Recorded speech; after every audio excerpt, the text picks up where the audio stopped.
Baasha Maxamed Faarax gudoomiyaha golaha wakiilada Soomaaliland ayaa jawaab adag ka bixiyay hadal ka soo yeeray baarlamaanka Puntland oo ah inaan lagu qaban karin doorashada Soomaaliland gobolada Sool Sanaag iyo Cayn. Gudoomiyaha oo kula hadlayay fagaaraha khayriyada Laascaanood boqolaal taageerayaal oo u soo baxay inay muujiyaan cudud taageero ee xisbiga talada haya kulmiye ayaa sheegay in gobolada Sool Sanaag iyo Cayn ay si xalaal ah uga dhici doonto doorashadu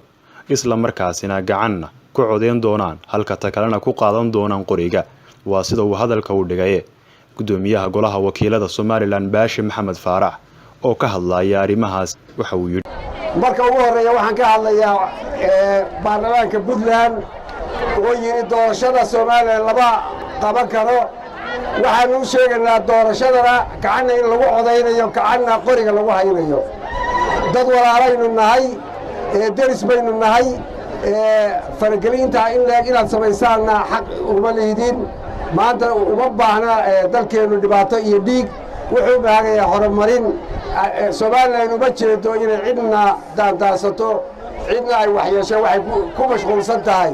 dimuqraadiyad iyo horumarka dadka Sool iyo Sanaag iyo Cayn degan sidii oo horumarin lahayd marka waxaan aad iyo aad uga xunnahay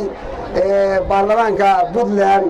oo qaraaran soconayn oo waxba ka soconayn inuu soo saaro annaga qudhayada ceeb baynu ku tahay niman ehelaanu nahay hadday waxba samayn kareen inay iska daayaan baa fiican codayntuna waa dhacaysa meel walbana waa la keenayaa sidaa ku bishaaraysta